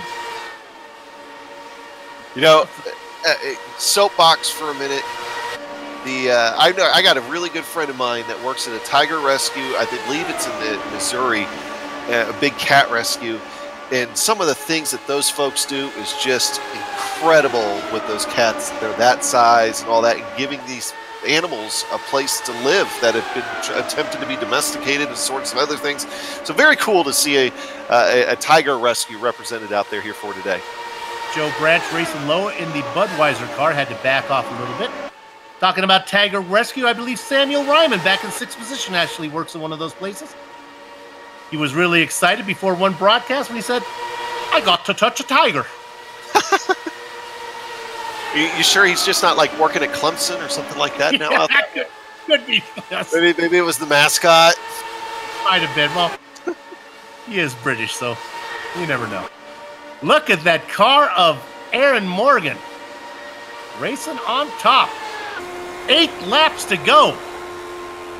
Well, I know our old buddy over there at Race Spot, you know, he's British, but he probably knows more about American college football than most American college football fans. That's a good sport. They come across with 7 to go. I'm telling you, it's going to be a question of who can go, who's been able to save at this point. And heaven forbid, Soup, that if somebody like Adam Blocker runs out of gas and people can't get out of the way fast enough too, that could change the complexion of this race also. Let's go. Joe Hassert making the call. He's going to be coming down pit road. He is not my. Will that spark a chain reaction? How many other cars are going to try coming down here? Just Joe Hassert. Just Joe Hassert. Now, that doesn't mean that these guys can still not pit and get out there. Hassard comes in. That means we want to go ahead and look at Goodman's looks to be in pretty good shape right now, working down the backstretch. And Goodman also has a dancing partner back there, Greg West, so he hasn't been alone. And Yazek and Wardlow have just been going at each other's throats here this entire time. Big Joe still in the pits. Oh, Hassard who snuck in here though? In that Travis Jagerliner is in the draft there of Yazek and Wardlow. So Travis Jagerliner could have a good finish if something happens with this front pack. Aaron Morgan going to be coming down. Oh, wait a minute, though. Oh, well, that's Weaver out of the way. He was in the same color as Goodman. So here's what's up. Goodman was able to get out on track ahead, really just crushing Big Joe Hassard. So of all the cars we know that can go the distance, it's Goodman right now. But here comes some more, like Adam was talking about. Amick, Linferman, Art Workman. Blocker, yeah. Ooh, here they come. Oh, Galvin really fast coming in. I hope he doesn't get a spindle penalty. Morgan, Blocker, all in. Okay, so here comes Michael Goodman. Michael Goodman now on the backstretch. He's got Greg West in tow. Greg West had to make an additional pit stop. We still do not know why he had to make that additional pit stop, but his car is still just as fast. Michael Goodman rounding turn 4. They're rolling on pit lane. Morgan looks to be out first. I don't think they're going to get up to speed in time by the time Goodman gets there, but it might still be a race. Morgan is out ahead of Jason Galvin and Blocker. But meanwhile, the leader's pit, but Goodman rolls by. Goodman is out there first. They're almost up to speed, but I don't think they're up to speed enough as we're looking at the rest of the leaders coming down pit road. Yeah, Goodman has already got him. Branch, Blant, and Ryman in there right now. If they work together, they might be able to get up there, but they've got to work together, and they've got the lap car of Greg West to contend. Branch is out first. But there goes Goodman. The early peel, late reveal. It is Goodman. Second place, Morgan. Don't Galvin. Look now. Don't look now. I think Aaron Morgan is gaining on him ever so slowly, but he is gaining on him. The gap with 2 to go. It's about half a second. Goodman. Now the car behind Goodman. That is Greg West. He is not in the mix, but that is a drafting machine for Aaron Morgan. Morgan is getting a great tow on the lapped car. And Greg West is getting out of the way. He knows what's going on here. He does not want to be involved in that, so he is doing the wise thing, getting out of the way. If those guys can get in line, oh, Aaron Morgan's got a lot of ground to gain, but can he do it? 0.3 of a second.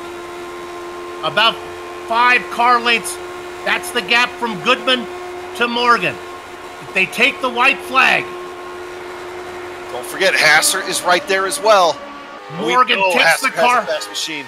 Morgan takes the car high into corner 2. Sweeps down. Gets a great run out of it.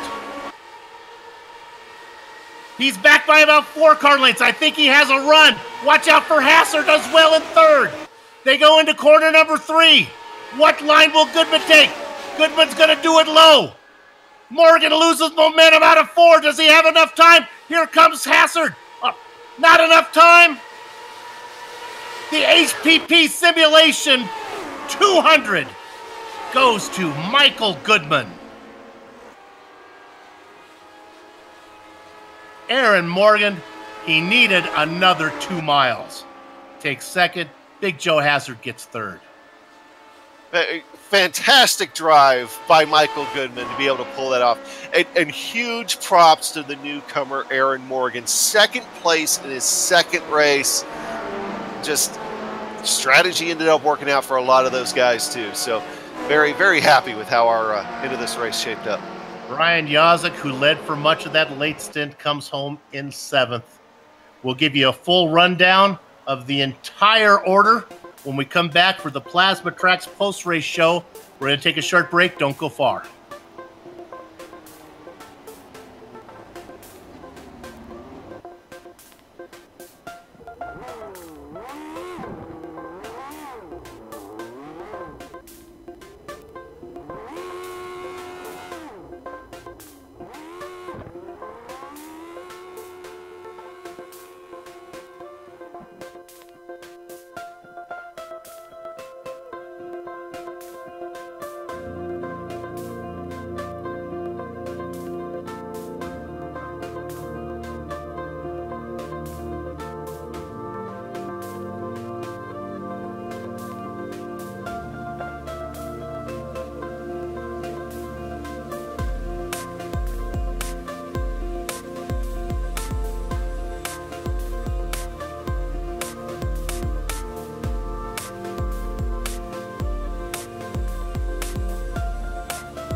Welcome back to Michigan and the Plasma Tracks Victory Lane post-race show.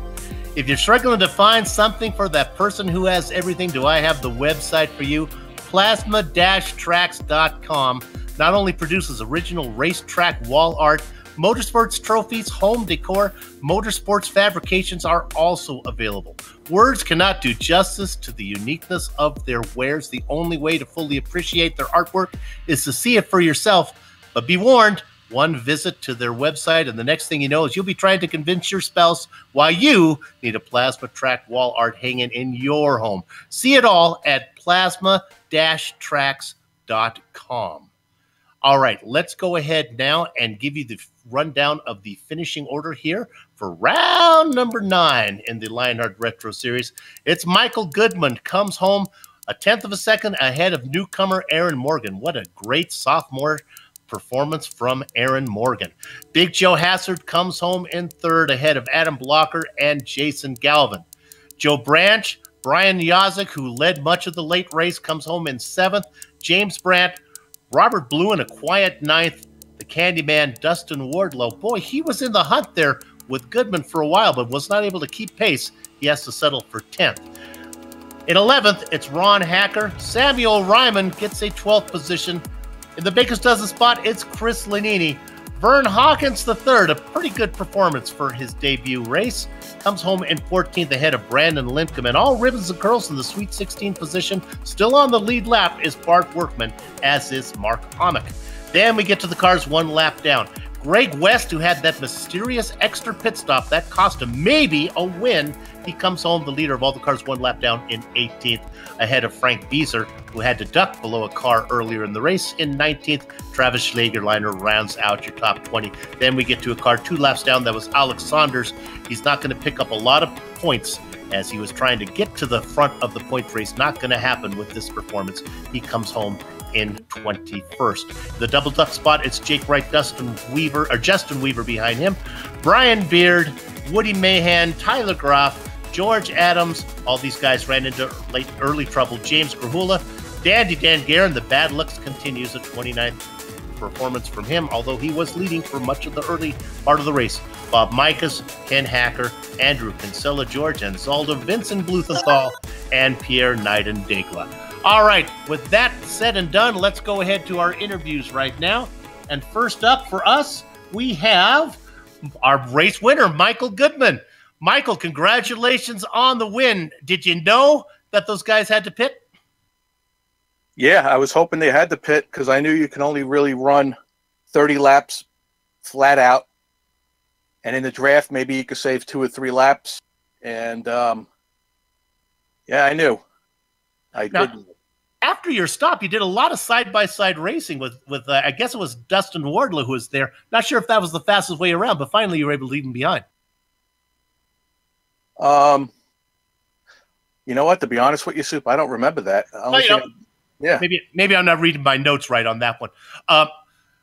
When did you count your pit stops back all the way back? That you knew what you were doing, from the second stop before that? Yep, I was. I knew exactly what I was doing. Each time that I pitted before that last run, I had the fuel calculated to the lap, and I knew I could make it on one pit stop, but then the caution kept coming out, throwing everything off.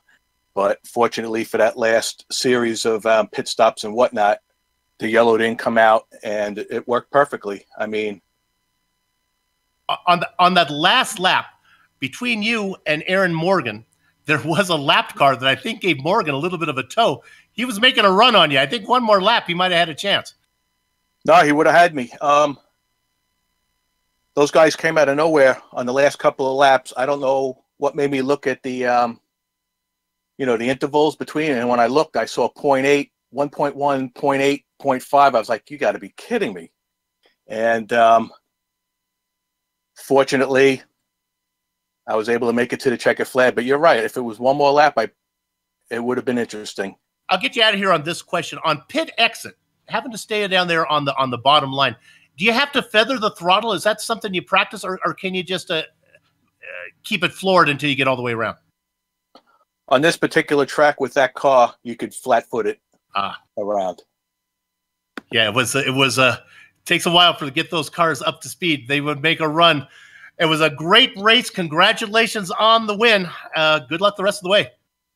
Yeah, I appreciate it. And by the way, this was my first win that actually mattered in this league. So I'll take that, and hopefully I can get one now in the Indy Series. But thanks. Yeah, once you get one, they start to come after that. That's what I've noticed. So good luck. I think more are on the way. Michael Goodman, our winner here today. Let's go ahead now. The next guy we have up is a driver who finished second. Boy, he gave it a run. Aaron Morgan, welcome to the Lionheart Retro Series. My goodness, you looked good on your first race. You looked great on the second race. Oh, thanks, man. Wow. I did not expect it at all. Oh man. On that, you made that. You were out there, and then you knew you had to stop, though, right? It doesn't matter how long you could go there before you had to make that splash and go. I knew it was going to be a stop. I have like, the Q2 apps fuel calc. I use that, and I knew it was going to be really either close, but I figured it was not going to happen because I just couldn't save enough fuel. I'd have to drop too far back, and I'd fall out, and it wouldn't work. Now, you don't have anybody on the pit box telling you what's going on. You have all the technology. Did you know that you were really racing Michael Goodman, who was on the other side of the track? Well, I saw him up ahead. I think I saw him like without a pack, and I knew we'd be racing him.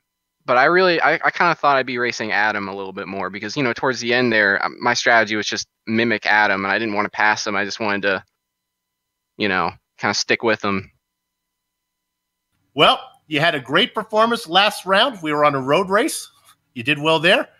I remember, am I correct in saying you were a little bit nervous racing on an oval? You don't have quite the experience on ovals, right? Yeah, I'm definitely a road racer. So this result is kind of so unexpected. I really did not think it would happen. Well, welcome to the series, and thanks for teaching these guys a lesson. Good luck the rest of the way. All right, thanks, man. Aaron Morgan comes home in second. Something that about beautiful Nighthawk machine. Now we're going to go ahead and bring in. We're going to talk to Big Joe Hassard, our spotlighted driver today. Big Joe, third place. You had a chance for the win, though. You thought maybe. I didn't even know I had a chance for the win until there were 3 to go. I knew when I had to peel to pit. I thought my race was over, so I kind of lollygagged it a little.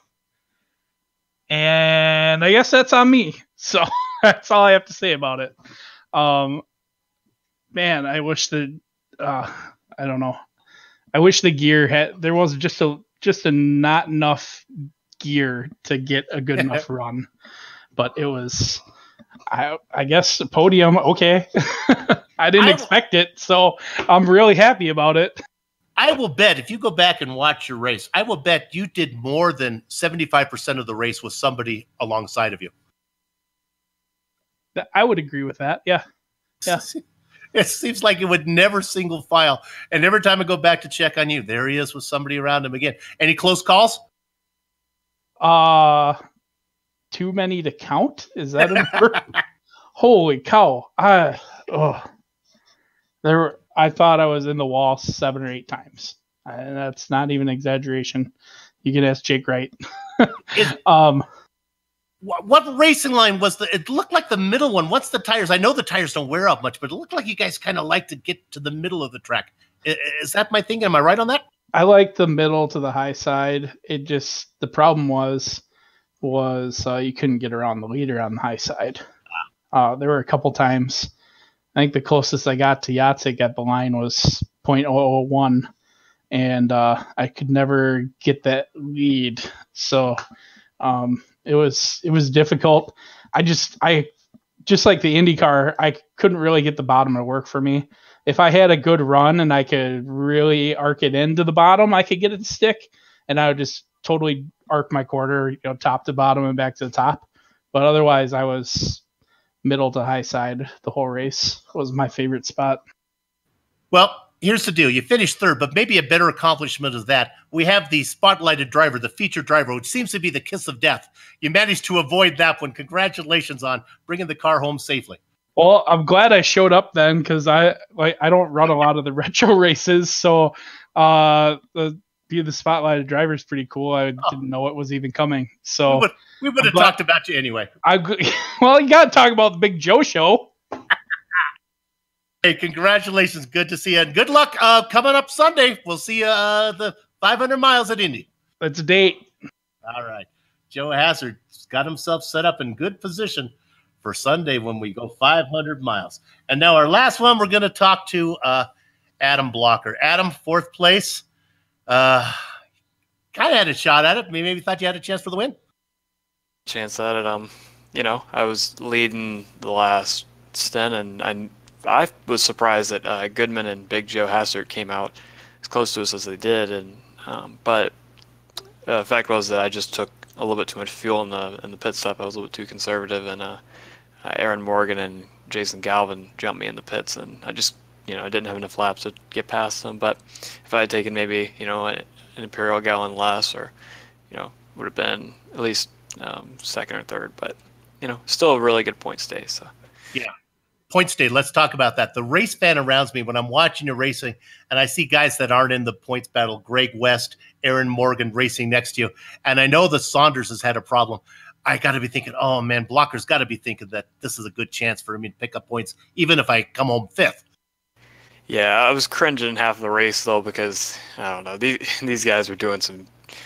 They didn't realize that apparently it was 30 or 40 to go, and they were just going 3 wide and almost pushing into each other. I think I saw people make contact like 3 or 4 times in front of me. I'm just like, guys, chill out a little bit.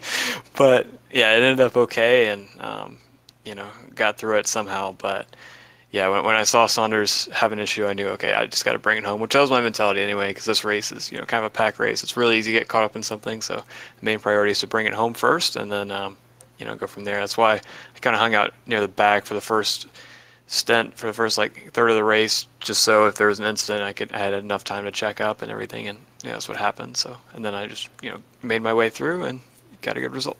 Yeah, we noted that, but it's kind of hard to stay at the back with pit strategy. We saw you make that early stop. Eventually, though, pit strategy puts you in the middle, no matter how hard you try to stay at the back. Yeah, I mean, I also didn't mind moving forward at that point because I wanted to be in a position where I could fight with half the race to go, because I knew if we got a long green run, you're in the back, you were screwed, because the pack would fracture when you went green, and you didn't have a chance to make it up. So yeah, I got my track position in time, and then and then we had a long green run, and then I was in position to have a good result. So yeah, you'll take it 4th place, put a little more distance between you and that maniac rookie who seems to be winning all those races. So good luck the rest of the way. Yeah, thanks, Sue. Thanks for calling the race. All right. Adam Blocker, another driver we hope to see Sunday at the Lionheart Indy 500 coming up. We don't want you to miss that. Okay, that's going to do it for interviews here. So that means it's time to close up shop. And we have to thank all the people that make this possible. Let's start by the guys. We'll start with HPP. The action is over, but we got to talk about HPP. They are nothing beats the feel of a true hydraulic braking system from HPC Simulations, designed and manufactured in the USA on state-of-the-art C&C equipment. HPP hydraulic pedals and their accessories set the standard for simulation racing. For more information, please visit hppsimulations.com. And they are giving away a pair of pedals for this season, which is pretty amazing. How about Butt Kicker? If you want to add that instant immersion to any game, unlike a subwoofer that moves air and loses accuracy and force, Butt Kicker products move actual mass, producing a, say it with me now, haptic immersion. That's powerful and accurate. Butt Kicker products add that missing driver-to-car connection, bring more realism and immersion to your sessions. See all the family of products at thebuttkicker.com. You got to use the article, thebuttkicker.com. Use this promo code LION20 to get 20% off your order. Finally, how about the Sim Pit? They're an entertainment channel dedicated to sim racing. It focuses on bringing you news, reviews, and information from around the world about sim racing hardware and software. It also focuses on what it takes to be a better sim racer, with instructional videos and how-tos that will help your performance on the virtual track. Check out it all at thesimpit.com. If you want to get in contact with any of the sponsors that you see on screen right now, just go to LionheartRacingSeries.com. Click on the 2018 sponsors, read or scroll down to the bottom where you can click on one of the company's logos and it'll take you right there. On screen now are just some of the company's equipment and software that we use here on the Global SimRacing Channel that make this broadcast possible. I don't know what it does, but Amjad Yaman is a magician when it comes to using it. The iconic music that lets your ears alert your eyes you're watching a GSRC production comes courtesy of Eric Ekholm and June Lalonde. See the screen to how to contact each of them. If you like this series, I bet you want to know when we'll be back. Well, it's going to be in 2 weeks, July 26th for round 9. That's the PSP Insurance 125 from Mid-Ohio. That's an insurance company sponsoring that one, so if they crash, it's not going to be quite as painful. We also have on screen all the broadcasts, so check those out and mark them down on your calendar. If you'd like to find out more about GSRC, you can find it at www.globalsimracingchannel.com. We're also on Twitter at GSR Channel and Facebook at Global Sim Racing Channel. We are also on Instagram at GSRC_Graham. And while you're here, if you haven't done it yet, come on, get with it. Go ahead and click that subscribe button that you see on the YouTube page. And with that, we're finally done. So on behalf of the man whose voice you just heard, Adam Young, you see it says that in the screen, in the script there, even though he's not here, our director, Amjad Yaman, and our camera artist, Dougie Beard, I'd like to thank all you for watching. With that said, we're all off to have fun storming the castle. So until next time, for those of you who are still watching, race clean, race hard, and we'll see you on the track.